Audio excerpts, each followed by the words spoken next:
السلام عليكم. ازيكم عاملين ايه؟ معاكم هبة من قناة مطبخ هبة. لو اول مرة تشوفوا قناتي ما تنسوش تشتركوا في القناة وتدوسوا سبسكرايب عشان توصلكوا فيديوهاتي اول باول. النهاردة ان شاء الله هنعمل مع بعض وصفة الكانيلوني.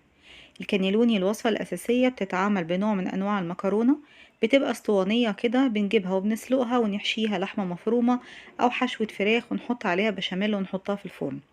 المكرونة دي مش متوفرة قوي، ولو متوفرة بيبقى سعرها غالي شوية. فالوصفة الأسهل منها إن احنا بنعملها بعجينة الكريب. هنعملها بطريقة سهلة جدا، هتعمليها بسرعة قوي وطعمها حلو وأخف كتير جدا من عجينة المكرونة. وهنقدمها بطريقتين: طريقة بالبشاميل وطريقة تانية سادة بصلصة ورشة جبنة كده من فوق الوش. اختاري بقى الطريقة اللي تحبيها واللي تحسي انها مناسبة ليكي، او تعملي الطريقتين وتجربيهم وان شاء الله هيعجبوكي بإذن الله. لو قدمتيها على سفرتك في رمضان او في اي عزومة هتشرفك وهتعجب كل اللي هيدوقها. يلا بينا نشوف هنعملها ازاي. هبدأ باللحمة. اول حاجة هنزل في طاسة على النار معلقة كبيرة زيت، وعليها بصلة كبيرة مفرومة ناعم معاها قرن فلفل رومي بيدي طعم حلو في العصاج. وبعد ما تصفر شوية هنزل عليها نص كيلو لحمة مفرومة.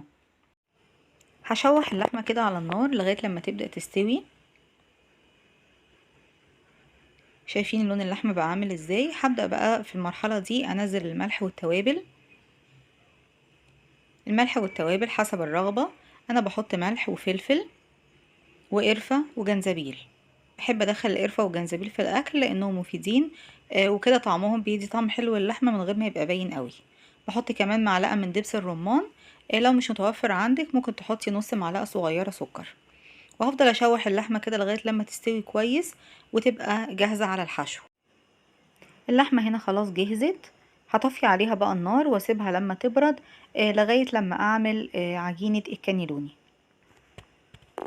عندي هنا المقادير: 3 كوبايات لبن، كوبايتين دقيق، 3 بيضات، ملح وفلفل ومعلقة زيت. هبدأ بقى احط البيض على اللبن واحط معاهم الملح والفلفل واضربهم شوية كده بالمضرب او بأي معلقة. وبعد كده هنزل عليهم معلقة الزيت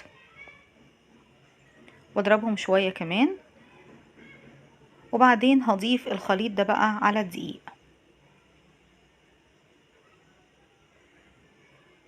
هحط كده الخليط ده فوق الدقيق واقلبهم كويس. هقلبهم بس شوية وبعد كده هحطهم في الخلاط او اضربهم بالهاند بلندر، باي حاجة موجودة عندك، لغاية لما اتأكد ان الخليط اختلط كويس جدا مع بعض ومفيش فيه اي تكتلات ولا بواقي دقيق، علشان ما تخليش العجينة مش متجانسة ومش حلوة. ضربته كويس لغاية لما وصل للقوام ده، والقوام ده هيضمن لي ان العجينة هتكون هشة وسمكها مش كبير وكمان مفيش فيها اي تكتلات. هبدأ بقى اسوي العجينة في طاسة على النار. انا نقلتها في حاجة يكون ليها بوس كده علشان اقدر ان انا اصبها بمنتهى السهولة، عشان المغرفة ما تبهدلش الدنيا. في طاسة على النار الحجم اللي انا عاوزاه هدهنها دهنة خفيفة جدا من الزيت، ويا ريت الطاسة تكون من النوع اللي مش بيلزق. ابدا انزل في النص كده بشويه من الخليط اللي عملناه، وابدا احركه كده للجوانب علشان يملى الطاسه كلها، عشان يديني الشكل الدائري للكريب.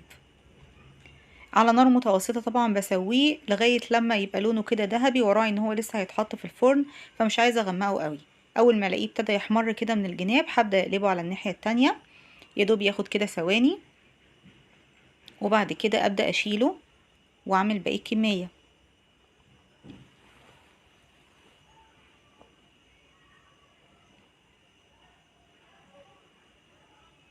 بصوا شايفين اللون؟ هعمل معاكم واحده كمان. مش لازم ادهن الطاسة زيت بين كل واحدة والتانية، ممكن كل مرتين 3 ادهنها زيت. احط كده شوية في النص وبعدين احركهم لغاية لما يفرشوا في الطاسة. وبعدين استنى لما يبدأ الاطراف بتاعته كده تبقى لونها ذهبي. ما زودش السوا عليها قوي او ما حمرهاش، والنار تكون متوسطة، لا عالية قوي تحرقه ولا واطية قوي عشان العجينة ما تنشفش. هبدأ بقى كده بقلبه اسلك الاطراف كده الاول، وبعدين اقلبه على الناحية التانية يدوب ياخد لون بسيط. وبعد كده ابدأ اشيله، هكمل كل الكمية بنفس الطريقة. هبدأ بقى اجهز البشاميل. في حلة على النار هحط معلقتين من الزيت ومعلقة صغيرة من السمنة، هنزل عليهم معلقتين من الدقيق. انا مش بحب البشاميل يبقى دسم قوي، عشان كده بخلط بين السمنة وبين الزيت. هقلب شوية كده البشاميل على النار او الدقيق على النار لغاية بس لما ريحته تطلع ويبدأ يصفر بسيط. وبعدين هنزل عليه، هوطي النار وهنزل عليه بكوبايتين من اللبن، وهقلب كده تقليب مستمر. انا عايزه قوام البشاميل ده يكون سميك شويه، يعني اسمك شويه من قوام البشاميل اللي عملناه للنجريسكو، عشان عايزاه يغطي لي طبقه الوش ويبقى متماسك عليها. هحط بقى ملح وفلفل ورشه جوز الطيب لو بتحبيه، وهفضل اقلب لغايه لما يوصل للسمك ده. هبدأ بقى دلوقتي اجهز الكانيلوني. حطيت على اللحمة المعصجة شوية جبنة، الجبنة اللي تختاريها. انا حطيت رومي وموتزاريلا، ممكن تحطي اللي انتي عاوزاه. وهبدأ بقى احشيه. هحط كده شوية من خليط العصاج في الكريب او في العجينة اللي احنا عملناها، وبعدين ابدأ ان انا الفها رول كأني بعمل محشي ورق عنب. اقفل كده من الجناب والف رول، ويبقى عندي صينية مدهونة زيت بسيط، وهحطها في الصينية. انا هعمل صينيتين لان زي ما قلت في جزء هعمله بالبشاميل وجزء من غير بشاميل. هعمل واحده كمان معاكم. احط كده خليط اللحمه، وبعدين اتني طرف العجينه واتني من الجنبين والف رول واحطها في الصينيه. اخر واحده هوريها لكم، وبعدين هكمل بقى باقي الكميه لوحدي. احط خليط العصاج